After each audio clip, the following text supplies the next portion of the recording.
Hey everybody, P. Turner, executive producer and host of your Break It Down show. Waiting on Cliff to come in, so I thought I would just check in with you all and see how you all are doing and kind of update you on some show stuff I think you'll find interesting as we all attempt to improve. So one of the things we did recently was we moved over to the video side. I'm still in the learning curve, and it's pretty steep on how to run video effectively, to improve the quality of the video, to improve, get the quality of the audio back to where it was, and then also improve it. As you run a show, you have all these variables you have to account for, and when you change the basic mechanics of the show, one of the reasons why I resisted doing video for so long is you can only control so much. And like Wi-Fi, what do? You get Wi-Fi bad that day or whatever. Like we had to cancel TJ because of Santa Ana's are let's call it heavy storm to hurricane strength winds out of California. And that makes all the towers do this. It was really hard to get a reliable signal. So I had to. Well, there's a thousand forms of that experience that happen in terms of constructing Wi-Fi. And at the house here, yeah, but still, you have the house where yes. So you're like, oh, okay, how do I manage that? Video quality, you start the router, and all of a sudden there's like these many steps that, reduce some of the variables. And we try to do it, but the challenge and then it's sound. I have wear earbuds. If you're going to be a guest, wear earbuds or headphones, like I'm doing right now, because the opportunity to happen. Echo doesn't always happen. And here's the other thing about it. You can ask the guest, say, why do you shows all the time? Yeah, you're not going to hear it. I don't. More importantly, you all. I don't want to. So you got to try to figure out how to control that. That's like, I don't want to do this. So you have to say, really does ensure better quality. Sometimes they can lie. You have to be right. So that's the thing that happens. Another thing is if they're, like here, I have this microphone right now because StreamYard is capable. They'll tell me that it's not my job. Well, that's it. But I don't really mind not being able to engage my problem. This is simple. And I'm like your text. And then when that doesn't work, then what's the thing? So we can sort of force long audio. I'm looking on solution and servers. I don't want to lie. Then scrap all that stuff. You want to try to buy the other solution, and it's difficult. Yeah. So I've been working on a lot of these problems, and the reason why I bring all this up is because there are some significant challenges to audio quality. So if you're new to the show, hang in there. And if you're old to the show, and I do it. I know you're out there listening, but also not fast. So we're going to get back to that higher quality. At least I'm doing my damage. You're on a limited budget for a small team. There's just some things that they can want. Joe Rogan has to go through it. I'll check that. I'm not sure. It's different setup. Small independent show. To do well. We fight well above our weight. I've got to continue to pull us up this mountain and get us up. I saw numbers here. I would say that they get prepared from the site, how they measure it. A lot of stuff. Like none of these sites are going to know who's going to be provider. None of them. So they just have this. And even this. Yeah. They had us. Which is, I'll take it. I mean, if there's 1.5 million shows out, I think that's but no, I am not in your house. There you go, Keith. It's a center pole bell tent.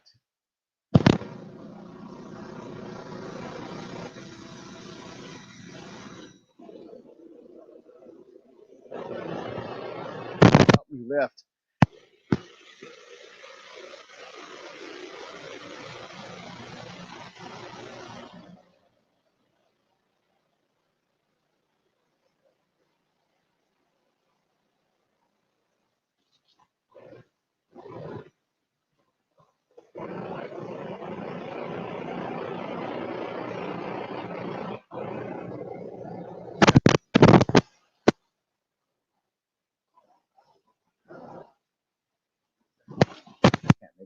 and that's fine.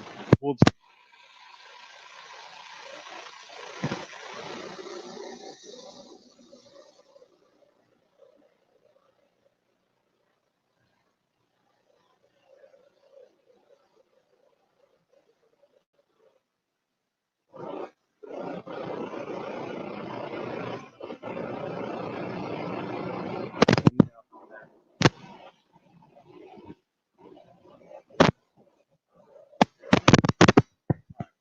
I'm going to set up here.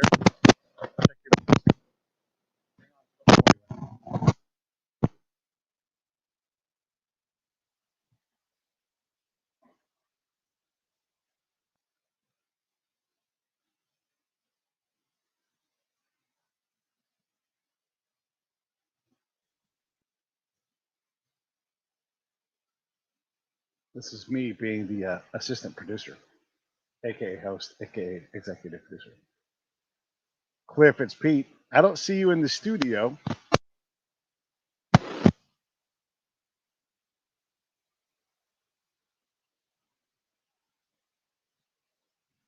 I hear you. I believe you. I don't see you. I can't help. There you are. You just popped in just now. Here we go. I'm hanging up. All right, got you. All right. There's Cliff right there. Hey, Cliff, how are you? Very good, Pete. How are you today? Great. I've just been railing about sound, and technology is so wonderful. Yeah, when it works.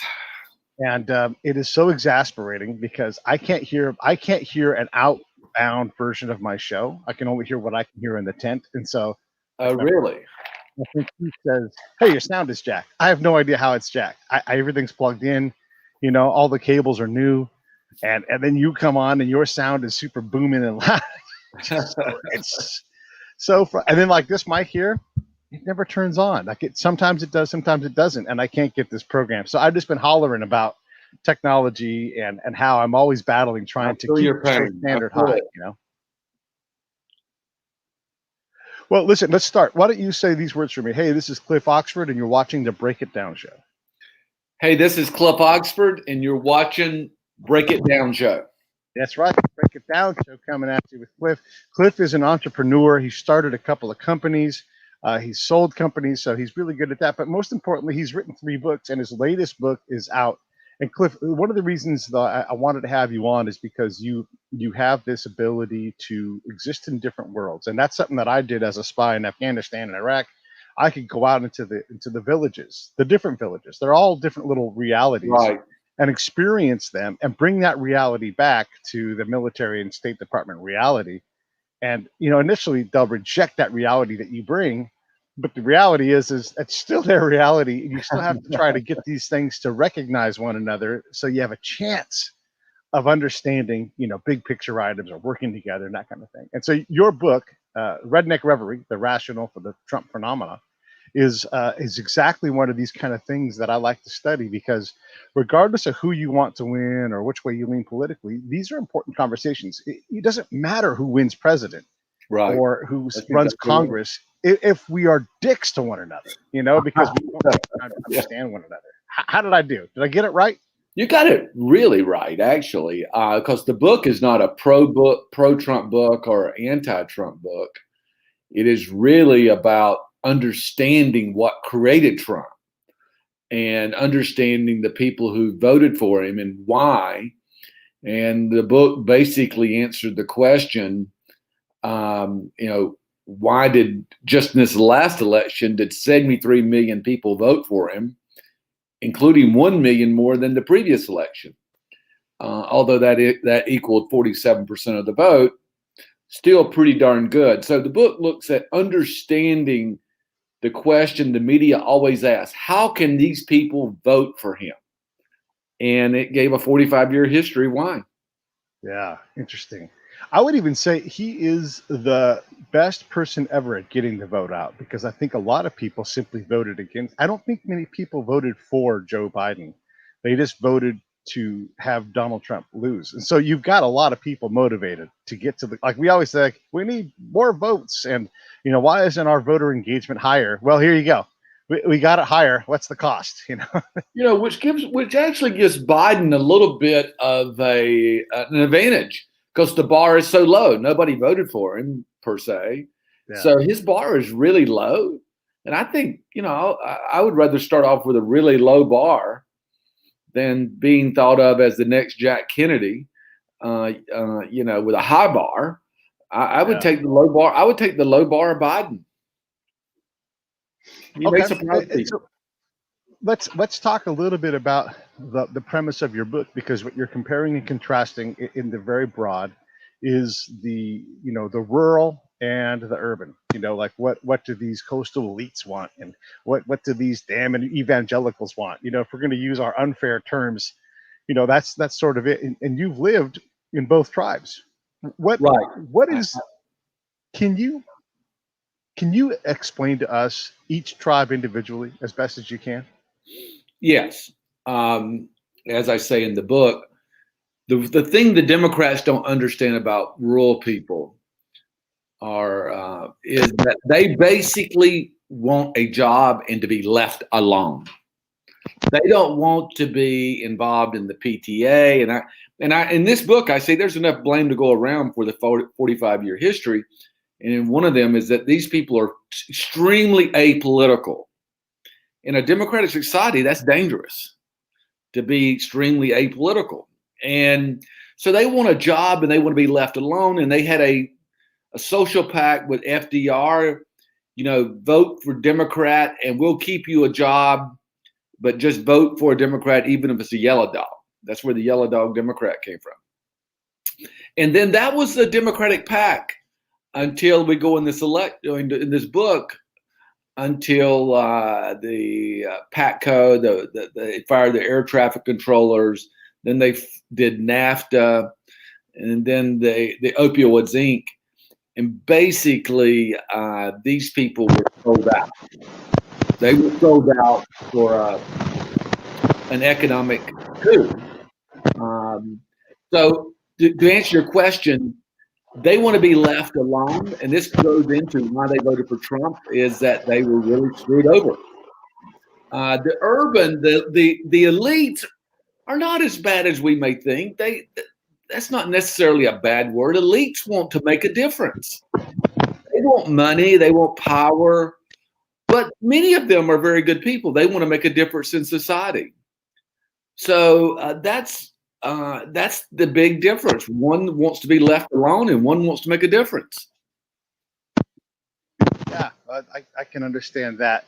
One of the things I know from my time is if I'm going to use deployment, and I think it's a very good proxy for what we're talking about here.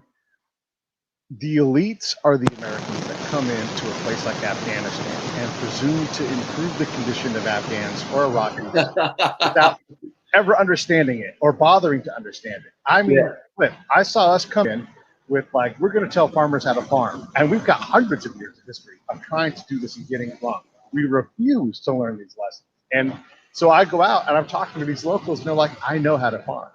Like, yeah, but the idea is we're going to help you get more crops, so you hire people to bring in. And they'll say straight in my face, there is no crop that is so big that I cannot bring it in myself. If I need help, I go to my cousin, and I will bring the crop in. I will never hire anybody else. I will never do that. And I will bring in, I will make the crop big. What I need from you guys is not more trees, not drip irrigation. I need feed and seed. You want to give me something? And what farmer anywhere ever doesn't say feed and seed? Like, give me feed and seed, and I will make money. You want to help me? Help me there. Do we do that? No. Yeah. Well, and I just want to make this last point. Yeah. So the redneck, so the farmer, it's like, just leave me the hell alone. You just make my life harder. And I want a job. They do want. That's what they really wanted. That's what gave them hope. And when they didn't have that job, hopelessness came in. And, it went from country sunshine to community squalor. The conditions are in many cases, Pete, worse than what you saw in Afghanistan. And I'm sure it is really, really bad. And it's the same thing that happens to inner cities. As much as they're different, they're also alike, because human beings are alike. When there's hopelessness, then you get decay. And that's basically what happened. But the Democrats don't. They remind me they don't know how to treat these folks, because the Democrats come in and say, you know, we want to this program, be part of this revolution, and they don't want to be part of any program or revolution. They just want, you want to help me, give me a job. I understand. I feel like I understand rural folks better than I understand, the elites. And I hate using the term evangelicals and coastal elites, because I think it's so unfair to both parties. Yeah, sure. Because I mean, it's like, do you even know what an evangelical is? Why are they bad people? And then coastal elites, what does that even mean? Someone who's got a degree and wants to live in New York City doesn't make them a bad person. There's conservative people among that set. There's people that like to race cars, So I hate to use those terms, but they do a good job of mentally categorizing us. People that want a job, right, and want to be left alone, will look at their community and say they live in squalor, and they'll, and maybe they want some specific help, but Southern Alabama, there may not be a sidewalk for 5 miles along the road. They don't want to pay for a sidewalk. They don't want a sidewalk. They'll just walk on the damn road. And then that doesn't make sense to folks from the city, where a sidewalk equals like a form of transportation. These guys are like that. So they're so different. They're not at all, they're not even akin, right? How do we balance that? Like, I'm desperate to go right along the border of US and Mexico and go interview people who actually live there and understand their condition, because I know that nobody reliably in New York understands it. We'll project it and we'll assign something. Right. And then the other is true, right? Like, you live on the border way out in the middle of Durango County or wherever it is. You have no idea what it takes to survive on a low income in a city, so how do you swirl these things? Do we even need to swirl them together? We're looking at this, and I just partnered with Kimberly Jones, who did that viral video that got over 2 million views. I don't know if you've seen it. It was on, she did a video on why the game was rigged against African Americans, and she compared it to a game of Monopoly. But never. She's from the urban, and we're doing this project together called From Holler to Hood. Yeah, and Holler is like the holler Loretta Lynn lived in. Down in right. And the hood, of course, is the inner city. And here is the thing: they never want, and I say they, the campaign funders would never want the holler and hood to start working together. Right. It's to their advantage to keep them separate and keep them divided. Okay. And, when you split it between two parties, you can't get an overwhelming majority. So the real thing is if those two can holler to hood, because they do have some of the same needs, education, healthcare, and but there's such political divide between the two, it's hard to do that. So the replacement of the Trump phenomenon will be the leader who can bring the holler and hood together. And that's going to be a major transformation in the United States. If you were going to bring the holler and the hood together, whether you're talking about a democracy or a republic, I mean, the power is with the people, right? Right. That's terrifying to the senatorial class. Oh, yes. The political class, that is the worst case scenario for them, to the political class. But you got to run two different marketing. Trump was brilliant in not running a political campaign. He ran a marketing campaign, and he attracted some of the most unlikely people that would support him would be the people in the holler. But marketing, he understands marketing. He's very good at it. So the leader that can combine the two will be, the next major transformation in the United States. But the political class does not want that. They want it divided, very much so. Yeah, absolutely.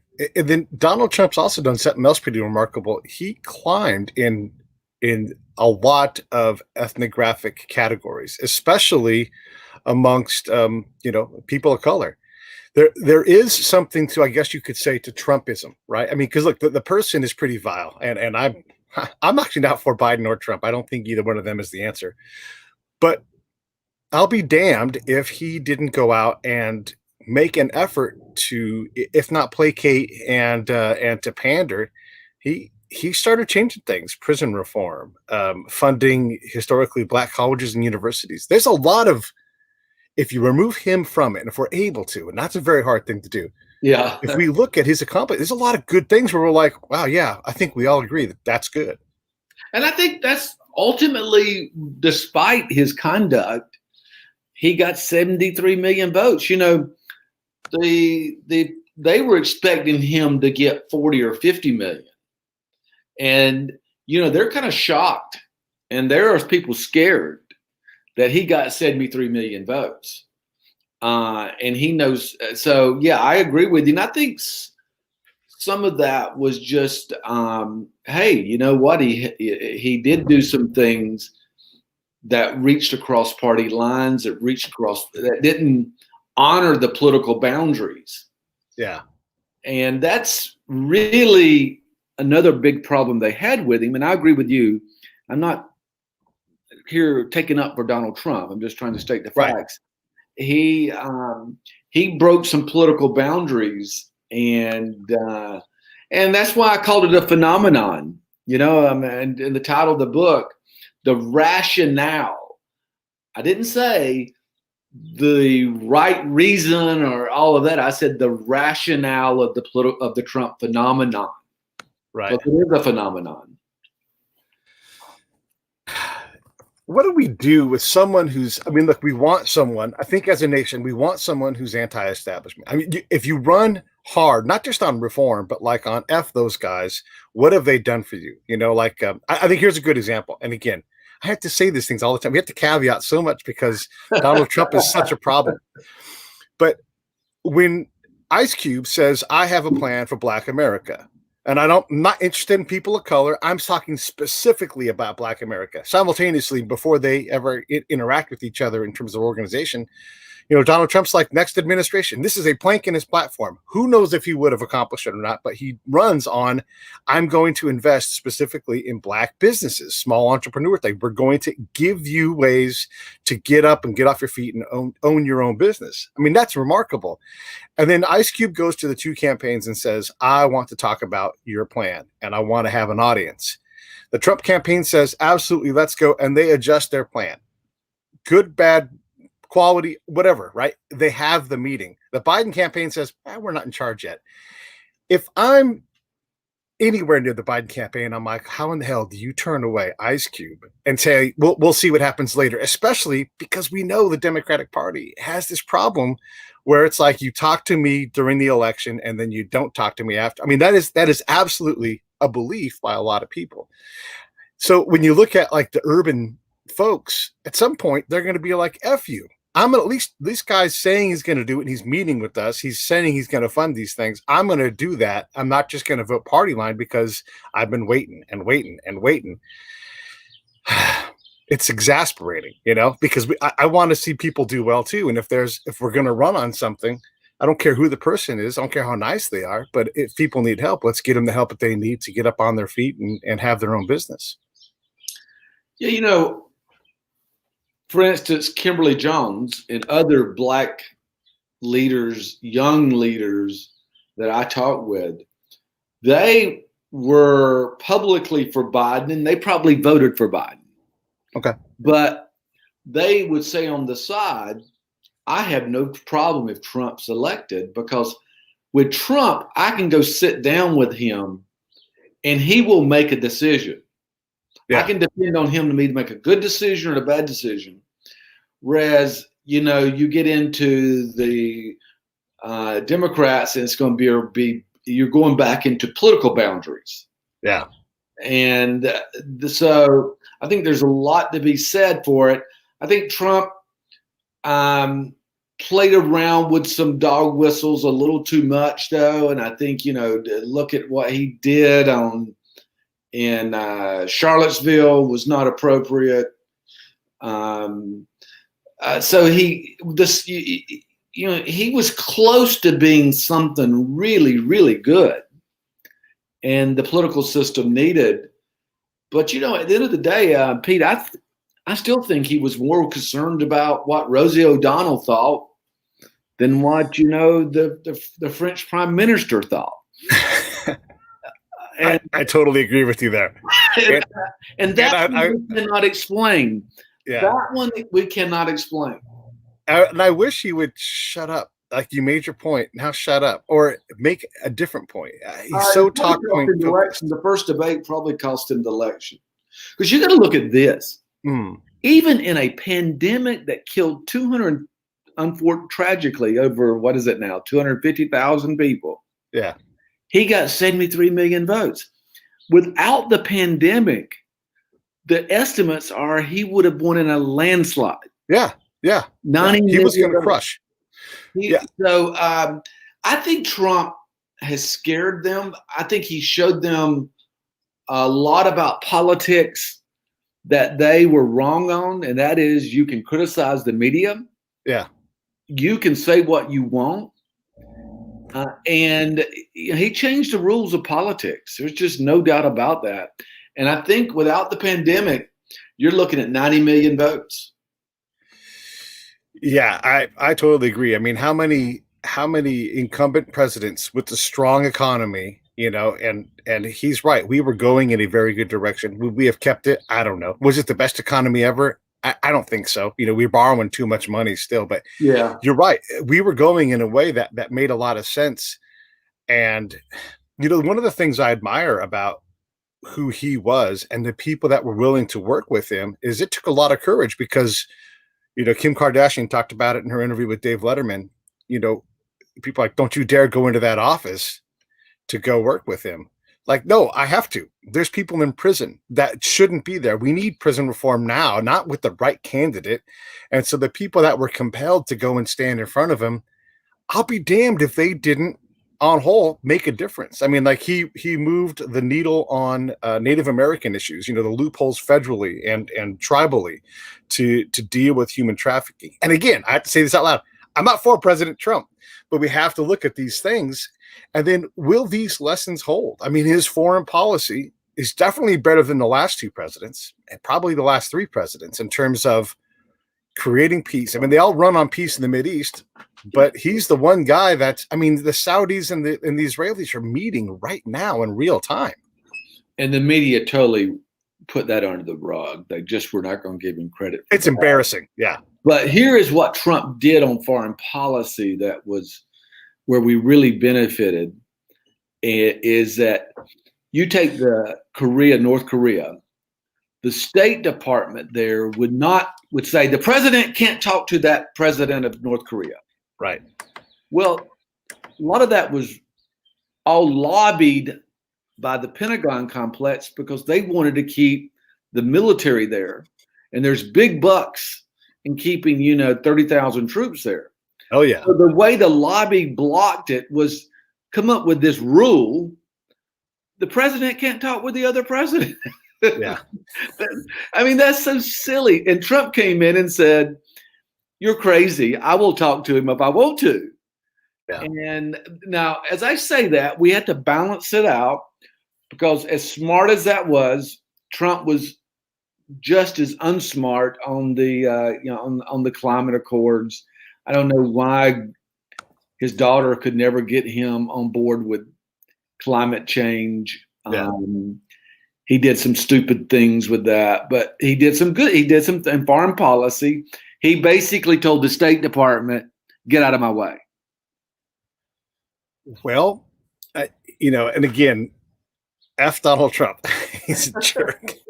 Every time. Because here's the thing is, if you don't account for this constantly, people lose their damn minds. We have to have a hard conversation about these things. Yes. But the State Department is straight up garbage. I mean, I've worked with these people. They are insulting. They're arrogant. They're too damn smart for their own damn good. Like, you and I both know, if we went into the holler with a State Department person, they would get way more things wrong than right, and then leave thinking those people loved me. And that's the thing with the State Department. So they have these beliefs and everything else. And I think you're right. We have done better on the environment, like our carbon emissions are going down. And really the big elephant and the big ape in the room is that China and India are exploding in terms of middle class, and they're going to produce so much more carbon. That's true. That's the truth on this. Now, here's what I got. One quick one for you. Yeah, please. Where the Trump did an executive order and changed the rules on the Clean Water Act of 1973 and clean air. Well, you go, well, what does that amount to? Where I grew up in the Okefenokee Swamp, they reclassified the Okefenokee Swamp as not a wetland and said this is not protected by the wetlands. And you know what? Twin Pines Minerals have applied for a permit to come in and to mine titanium in the swamp. Well, you shouldn't be going. I mean, a swamp is a natural wonder. You shouldn't be mining titanium there.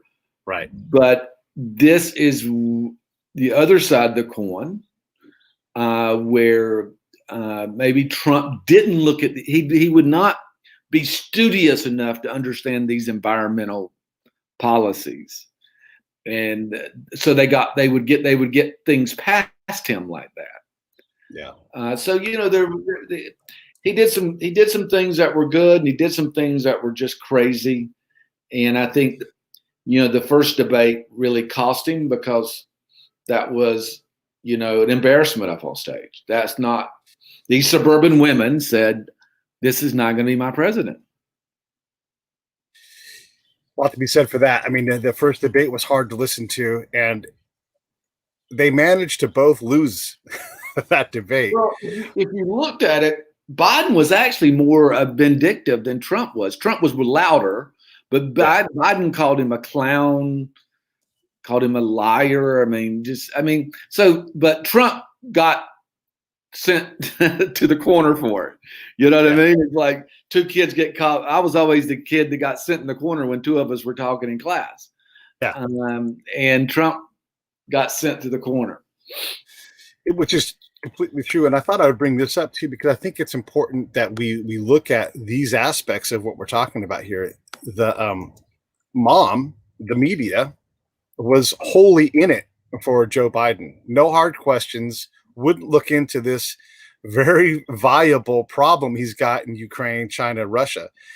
We chased the president around for years of his presidency. We threw all these Hail Mary passes to get him out of office. And we didn't, as a media, and I'm saying we because I'm in the media, we didn't do our due diligence there. Just saying, oh, it's been dismissed. Has it? Why is there a laptop with emails? And these emails go to other laptops where, there's a lot of cooperation here. Well, you're in the media, and you know what Trump said to the media is, you don't matter anymore. With social media, I don't need you. And that took all their power away from them. Sure, they're going to come after Trump with that.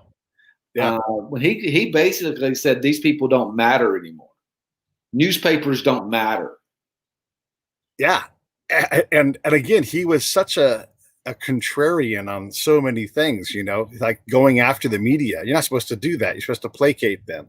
Oh my God. That was just unheard of. Yeah.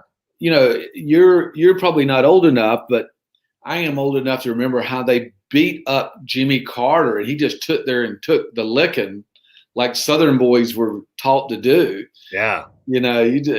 Trump was from Brooklyn Queens. Queens. Queens. So he did. So I think he taught people about. He reinvented politics almost, that you can take on the media. I don't think you can follow him, though. I think you can take some aspects of what he did. Of the four people that were running for vice president, Mike Pence is the most calm, sane, and probably the guy that probably would do the best job in terms of being an ABC 1, 2, 3, policy person. But Donald Trump, you can't follow his lead. He went after, and it turns into money going against him. He went after this corporate thing. Every time he ran, again, this is not a defense of Donald Trump. We're just trying to understand this thing. He went out. He's like, I didn't take money. Look at these pictures when I'm standing next to Hillary Clinton. She liked me then when I had money. Joe Biden raises hundreds of millions of dollars. Who do you think's going to get the favors first? So Donald Trump goes after the drug industry. He goes after these things, and they hit back hard because corporate interests matter. Nobody should think they're going to take on the Trump phenomenon after Trump, because talking about being in two worlds, the other world I'm in is business. I help people buy and sell their companies, and I bought and sold my companies. What is the one company you do not want to buy? You never want to buy one type of company. I have seen it 150 times be a total failure. Yeah. There's one type of company you never want to buy, and it's a personality-driven company.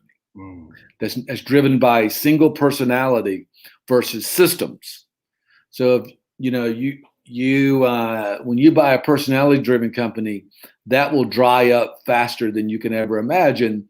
And Trump is a personality-driven political machine. Yeah.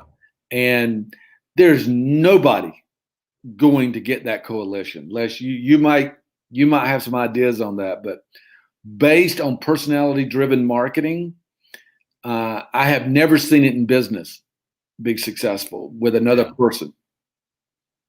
Yeah, because that personality dries up, and then the copy is never the same. And it's like this this thing we have with presidents governing by executive fiat. It's not good for the country. It's not how we're designed. It's hard to check and balance because the Supreme Court's already held a number of times for executive orders, and we don't like kings. And so it creates these problems where the president has too much power. But again, if you try to tear this thing down like Donald Trump did in a lot of ways, everybody goes against you and you get one term. And it's is it a fight? The tribal fight is really rough right now. Yeah, and I think it's going. It used to be the president would have a couple of years afterwards, to get stuff done. Going back to really, I guess it really started maybe with Obama or Bush. They don't even give them, now they come in and the other side goes, we're going to kill everything they do from day one. Right. Which is not healthy for a democracy when you have that type of tribal. That's not the way the system, to use your words, was built. It was built on compromise. And I'm doing an update to the book right now. It's going to be on who will take on the Trump phenomenon. Is that coalition transferable? Right. I kind of gave away the prize here already by saying the analogy with the personality company, but that doesn't mean there can't be another personality that creates a whole new coalition. Yeah.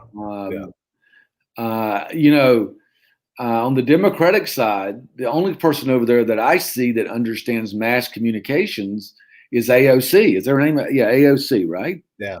Alexandria Ocasio-Cortez. She's a representative out of New York, right? Yeah, she understands mass communications. Like her or not, just like you said about Trump. I'm not saying you're going to like her or not. She understands mass communications, and she's probably got some ability to do something on a mass basis. Nancy Pelosi and Chuck Schumer and Mitch McConnell, they're all in that system that Trump tore up. Yeah, and let's be honest about all those names you just said, minus Representative Ocasio-Cortez. They're all done. They've got another term. Any one of them could die at any day. They're old enough that, you just don't know when the stroke's going to happen. So whatever impact they're going to have on the system, it's minimal. It's the next group of people. And what I don't see from either side, and I've had representatives on the show, so, I asked this question, like, who on the left, who on the right are you willing to work with? Who's got good ideas that you can reach across the aisles? And I'm telling you, man, they don't want any part of it. They're all trying to kill the other party, which, as you know, is really, really, really bad. for all of us when you're trying to tear down an entire party. And I want to make this point because this is an important thing to add to this. Donald Trump took on Democratic positions. He wanted to invest in infrastructure. He wanted to fix, immigration. He's like, I'm going to take on these issues that the right didn't want to do. And the left gave him those positions and came and countered him on it. And it's like, what are we doing? We're just going after the thing instead of trying to support the folks. Well, where we can look to see how it turns out is a country I spent a good bit of time in teaching at American University of Beirut in Lebanon. Lebanon has the kill the other tribe politics. And by the way, I'm a big believer in Lebanon, beautiful country, wonderful people, but their politics is all about which tribe kills the other one. And that is not the American system. And they, Lebanon's the best people with the worst government in the whole world. So it's not a good place we're going.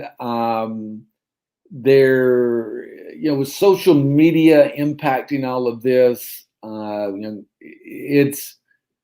it's going to be interesting how they do this. And Biden's going to have probably more problems with AOC and them, or at least as much with them as he does with the right. I think you're right about that. He's going to have to fight off his party and whatever the Republicans want to do. And again, and this is where I really am. The press have let us down. I'm not sure who's done worse yet. And the Democrats let us down. They could have put forward a candidate. I could vote for Andrew Yang. I can vote for Tulsi Gabbard. But they play this game where they try to find the one person who can probably beat Trump instead of finding the best candidate to do the damn job. I don't care what color you are. I don't care what God you believe in. Impressive. Tulsi was really impressive. She's someone you can you can disagree with her and still support her, because she's got character. She was honest. Say what you want. I think I know this may not be popular, but I thought Bernie was an honest guy. I don't support his positions, but I think he was in it for the right reasons. And I think that's why they're going to give Biden a lot of trouble. Pelosi is just there for the power and the looks and all that. Yeah. AOC and Bernie and that group, they want to get some shit done. Excuse my language. It's okay. You can say shit. And they want to get it done. So I think they are going to, when they see Biden flinch on the new Green Deal and all that, that could be a big, big blow up for Biden.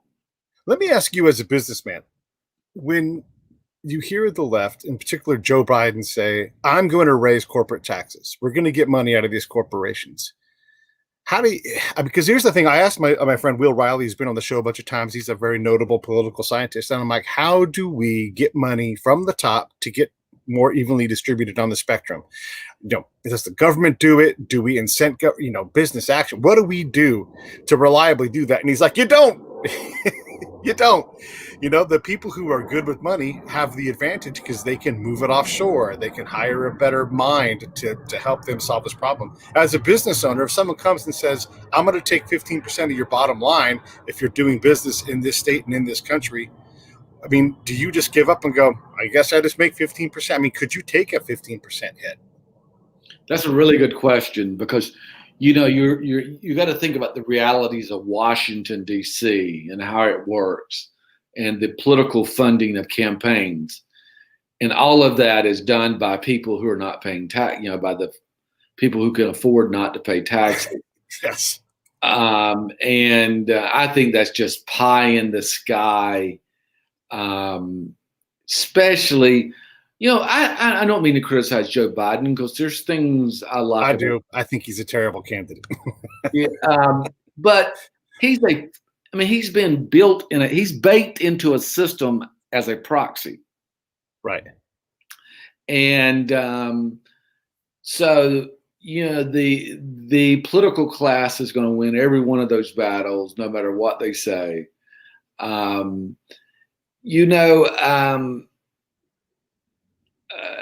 You would never see a law passed that says everybody pays a minimum 10%. There would be a loophole in it.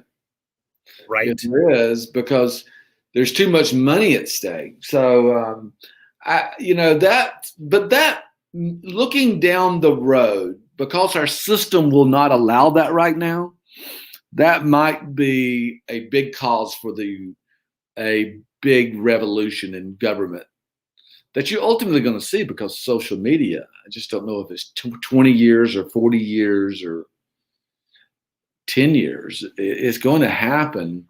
The people are going to say, we're not going to take this anymore, because the way the Washington class has it working right now. And look, Trump took some of that on and got whacked. But again, the best thing that happened to Trump and the Republicans might be for Joe Biden to have won, because they're going to see that the status quo. I want to make this one comment. The one thing the media did about Trump, when they complained against Trump, in cases where they rightfully complained about Trump, they always assumed the status quo was wonderful before him. No, the status quo elected him. It was horrible. It's a terrible system. They got rigged right now. And, in the book, in Redneck Reverie, you go to these rural areas, you take their jobs, you make them compete against people living in a cardboard house in China. Yeah. You make them poor. Then you finance dollar stores to come in. Yes. And you have to pay $2 for 2 ounces of dish detergent. And you eat frozen pizzas. And so you make money off them being poor. And pump drugs into their community. And then you pump drugs in their community because the federal government's got a wallet that can pay for Medicaid and Medicare. Uh-huh.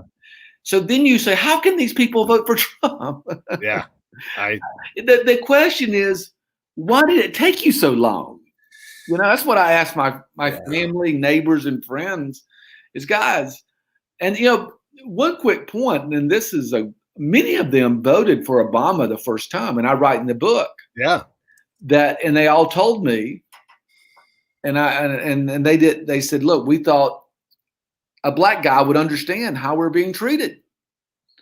And then they said, just another politician.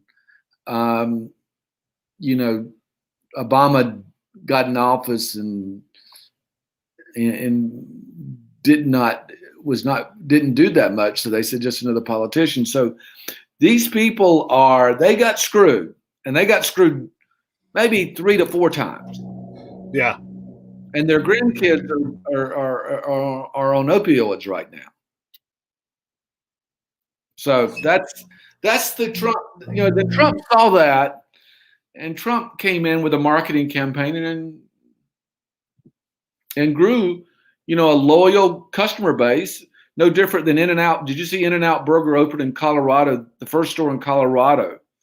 They served 69,000 burgers this weekend in that one store, and the line was 12 hours. Crazy. That was the average wait time, not the longest. The average wait time was 12 hours. People still want to be part of something simple and honest. Yeah, they do. And that's one of the questions I wanted to get into, but you sort of answered it here is I'm really critical, again, of the left, but also the right, but specifically the left, because they really had an opportunity here. You have this horribly flawed candidate, and you had all this time to build a real powerful machine, and they failed. They had people leaving their party because of it.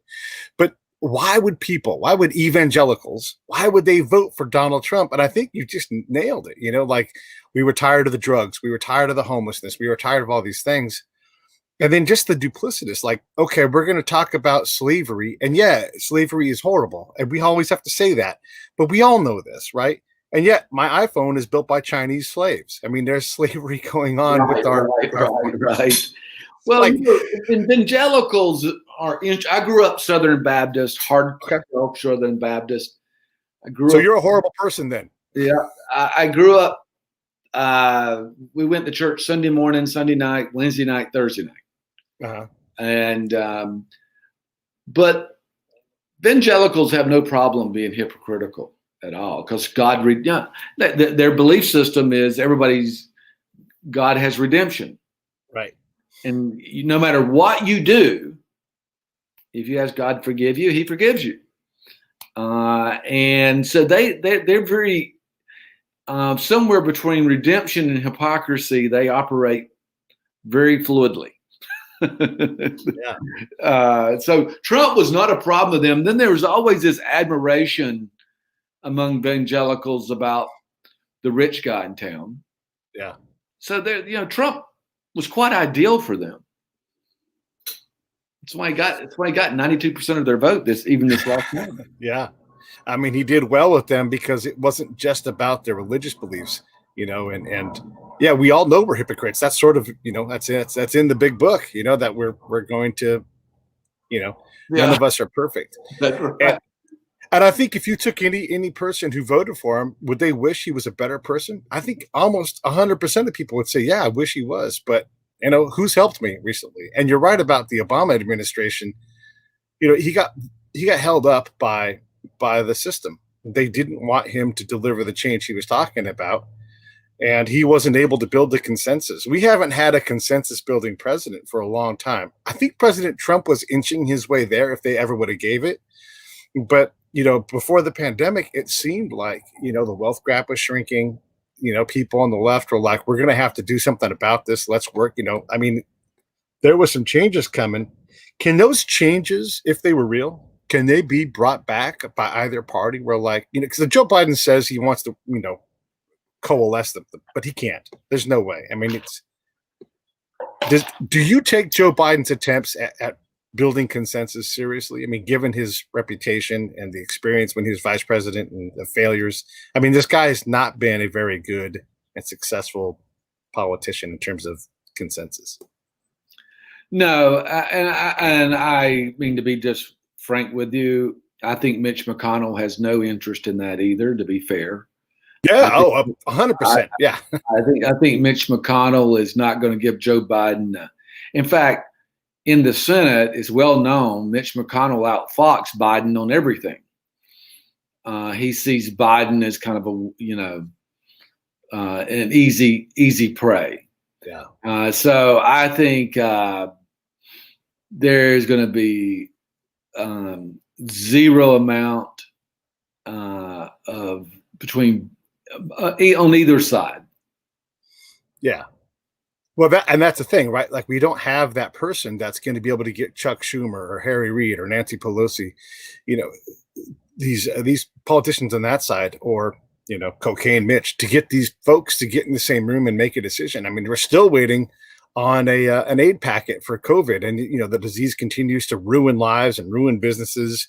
The secondary costs that aren't just health deaths. We talk about the 250,000 people, but how many people's lives are irrevocably changed or changed for the next 10 years, in part because the government that was supposed to try to put a package together, they couldn't agree on it. Yeah. Shame on them. Yeah. You can just imagine, let's say if Biden is only one term, which I fairly sure. Gotta be. Yeah. One term. The next battles on both sides, Republican and Democrats, with now social media as a highly effective tool, it's just going to be a dogfight. And then you start looking at Social Security drying up, Medicare drying up, and paying for all these bills that we've run up. It's not a great picture ahead. You run businesses, you see balance sheets, you understand what happens. At some point, we can't just cut $1 trillion checks. I mean, we have to at some point do that. And there's no president that will survive that level of reorganization. Is it too late? Are we in a bust out mode where we're just let's just spend it, let's see who will buy our debt for as long as possible, and then go crawfish on the whole deal? Well, it's kind of like climate change. If you look at the science of it, we're too late. And also, if you look at the balance sheet, we're more or less a family out of work on vacation on credit cards right now. And how long can you stay on vacation on credit cards until they cut you off? Yeah. And I'm going to give you, people, Roosevelt spent $782 million on the whole New Deal. $2 billion in the day's dollars. He would call his secretary at night, Treasury Secretary, and go, "Did you have to print any money today?" These are people who were serious about governing, right? They were. Right. We're spending $2 billion an hour on keeping just the stock market prop, the Right. Feds. Yeah. So you do the math on that. It will. We know it will bust. Do I think we'll put the pieces back together and yeah, we'll do that. Human beings are survivors, but it's going to bust. I mean, there's no, just a matter of how long can we stay on the credit card on vacation. Yeah. I mean, when you're moving decimal points to add 2 trillion more, it's going to be, if we get to the point where we can't print our own money, if the World Bank says you can't print your own money anymore, then you're going to have a cash shortage. Yeah. Then you're going to have a war. Yeah. Oh, I think it's inevitable that we do have a war to sort this out. Yeah. Because somebody's going to want to get paid, and we're not going to be able to pay them.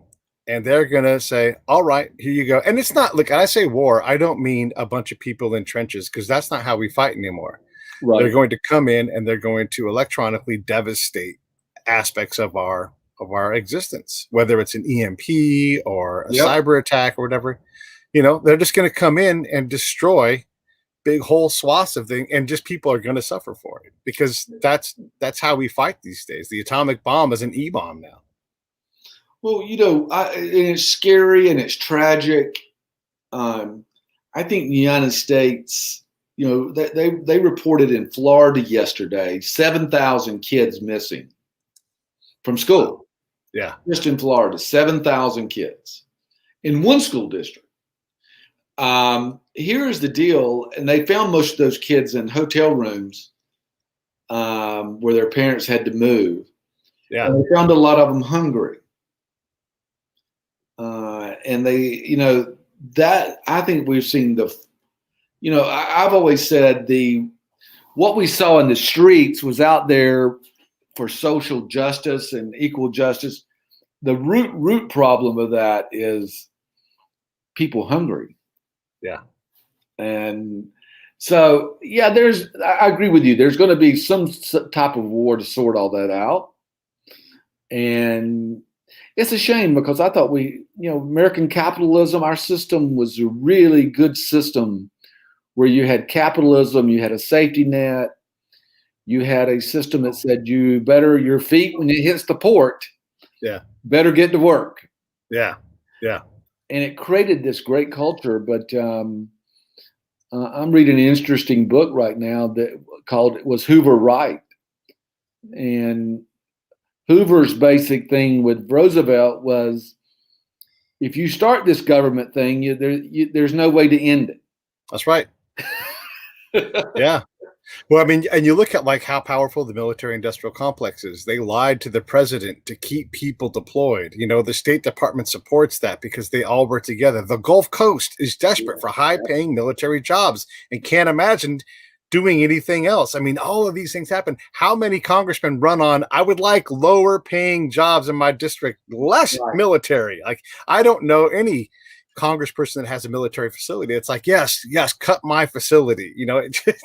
And that's just that industrial complex. We have a craving. This is the government too. The government builds this. That prison industrial complex is because we must imprison Black men. And we don't have the capacity to do it. So we contract it out and we build this system that runs on an entire ethnic group. And then we look down on them for getting arrested and being pissed off at the system. These are big problems that I don't hear anybody talking about. We change our crisis week to week, month to month. Right. And here are people in our country that are absolutely being treated unfairly and horribly. And value life differently. And when I've interviewed a lot of folks who lived in the inner city, like you, I get around to do these different groups. And what they reveal to me are the things that I heard in combat zones. Dream. I can't dream. I'm trying to live tomorrow. I don't know when I'll be attacked. I don't know who I'll be asked to attack. And then my life doesn't matter. Their life doesn't matter. And ultimately your life doesn't matter. And the most powerful thing I learned in this Prison Chronicles project that I put together, one of these guys said, prison is an extension of my community. And that is not the American way. That is not what we want. Nobody wants that to be anybody's reality. Yes, some people need to go to prison and they need to rehabilitate and they need to get past the age 30 because they're shitheads. But it should never be a norm in someone's community that you will do prison, you will get shot, you will get murdered. Now, any of those three, if not all three of those, happen regularly enough that of course you believe it. Well, Benjamin Franklin said, you're going to have a republic with capitalism. The capitalists will just buy off the republic. And he was very skeptical. He wrote that this system could work, and it did work for a long time. But the hole in the system was we let our campaigns be funded by people that could buy off policy. Yeah. That was the one. If you look at all these problems, it's because somebody's voting for a campaign fundraising check rather than what's just good for the common good. Yeah. Nothing to argue with there. All the problems come back to that one. Both parties have let us down on this. They really have let us down. And they, again, the fact that they can no longer get together tells me that we're going to have to do some real hard sorting out, and people that don't want to run are going to have to roll up their sleeves and get to work and go into Congress. And, it's one thing to say, well, Mitch McConnell won't cooperate. Well, instead of running on, in the first 100 days, I'm going to solve your problems and answer. No, the first 100 days, I'm going to have 200 meals with every member of Congress coming through my door, and I'm going to figure out where the hell we are and how we get things done. I can't tell you what we're going to do yet because we can't do anything because the people in those buildings over there don't want to work together. That's my mission. That's my 100-day mission. And if I haven't done that by 100 days, if I haven't made significant progress, I'll walk out the door. You guys can have the vice president. Who do you want for vice president? You pick it. You might be the next Trump phenomenon. That's the kind of talk I think it's going to sell. Yeah. Somebody just being deadly honest. And because that's what's going to happen. I mean, if you look, term limits was something else we let get past us that the politicians pulled over our eyes, and they did vote for term limits. I mean, if you look at Pelosi and McConnell, I mean, come on, they shouldn't be there right now. They've been there way too long. Way too long. But the problem is they've made it so good for themselves. Yes. They will stay there in their 80s. Yeah. And because that's how comfortable it is there. And so it's going to be very interesting how the American experience will be rechecked. Mitch McConnell is so comfortable. He invited Representative Ocasio-Cortez to submit the Green New Deal. It's and bamboozled the hell out of her and survived that with not even a dent in his armor, right. He played her completely and exposed her for what she was, completely unprepared to deal in DC. And that's not in any, I would get had by that. Oh, you're going to vote on my project. I would bite on that too. But I mean, that's how powerful that dude is he can do that to somebody. Everybody knows they have to follow his thing. Everybody voted against it. You know, McConnell's just smarter than Pelosi. I mean, but I think they're basically cut from the same. They're part of a campaign culture. Now, quick thing on Pelosi, the reason she's going to get reelected is in the early 80s, the Democrats were about to run out of campaign money. In the early 80s. If you were running for Congress as a Democrat, you had no campaign money. But Pelosi's husband was a Wall Street investment banker, and he is the one that made the arrangement for Wall Street to start also funding Democratic campaigns. So she has got that spigot from Wall Street to the Democrats. And that's why they all vote for her, because they don't want that spigot cut off. That's her implied power.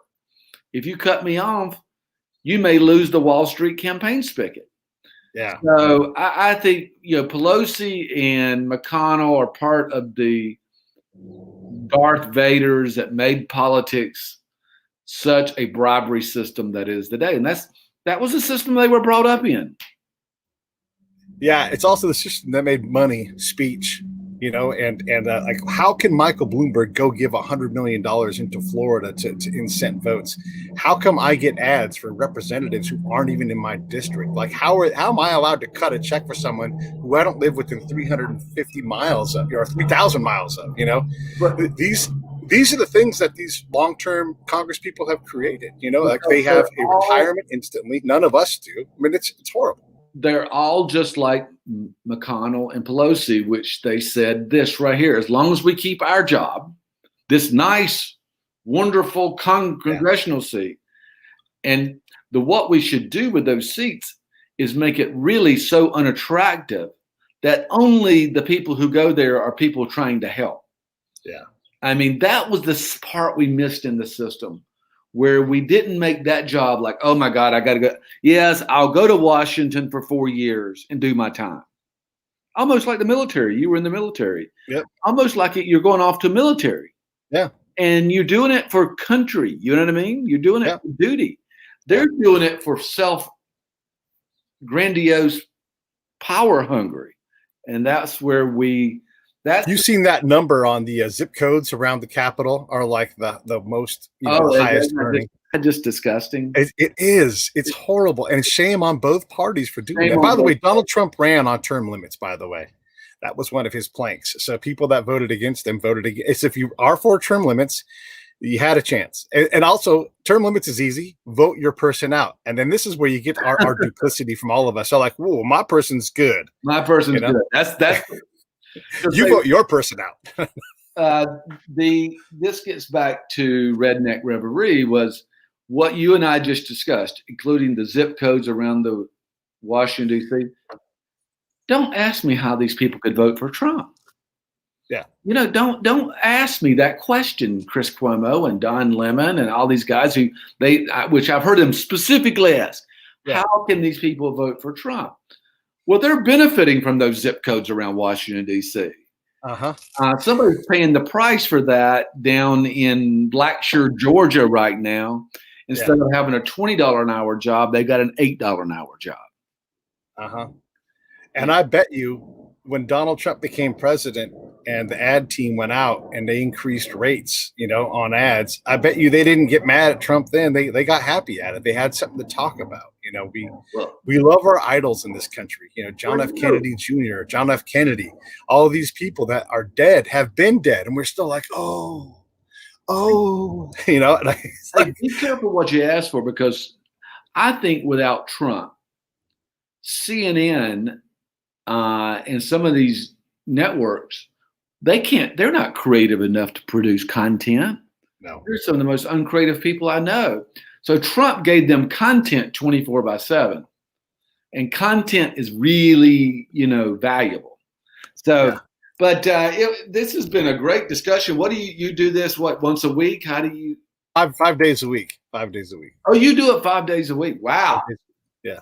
That takes content is king, and it sells. And I'm sick of politics, but talking about Donald Trump gets clicks, and I don't do that on purpose. I have a lot of other topics to talk about, music and everything else. Sure. I will say this, and then I'm going to mostly shut up after that. But you put me in the same room to do reporting with Jim Acosta, I will fuck him up.